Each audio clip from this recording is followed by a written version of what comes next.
हेडलाईन्सचे प्रायोजक आहे NBC bearings, लांब पळण्यासाठी। घाटकोपरमध्ये होर्डिंग लावणाऱ्या इगो मीडिया कंपनीचे संचालक भावेश भिंडेवर गुन्हा दाखल। पंतनगर पोलीस ठाण्यात सदोष मनुष्यवधाचा गुन्हा।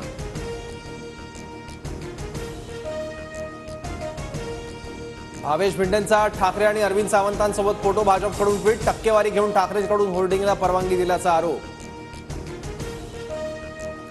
भाजप आणि शिंदे गट प्रशासनाच्या माध्यमातून राज्य करतायत। घाटकोपरमधील अपघात आणि मृत्यूला हेच जबाबदार, संजय राऊतांचा पलटवार।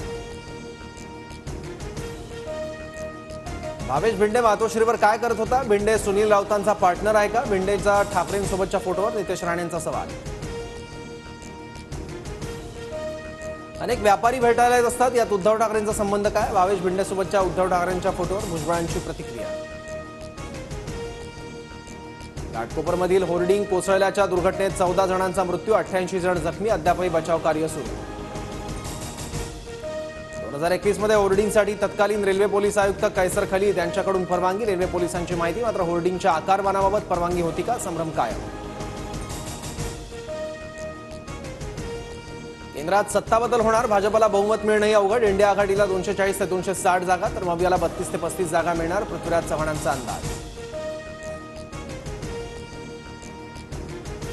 राज्यात भाजप आणि मित्रपक्षाला 16 ते 17 जागा मिळतील। भाजपला 12 ते 13, शिंदे गटाला 2 ते 3 जागा, तर अजित पवारांना एकही जागा मिळणार नाही, रोहित पवारांचं वक्तव्य।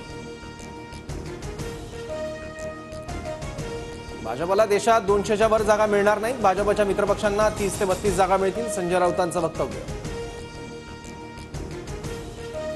सर्व ज्योतिष सांगतायत 4 जूनला चित्र स्पष्ट होईल, येत्या निवडणुकांवर परिणाम होण्यासाठी अशी वक्तव्य। पृथ्वीराज चव्हाणांच्या दाव्यावर भुजबळांची टीका।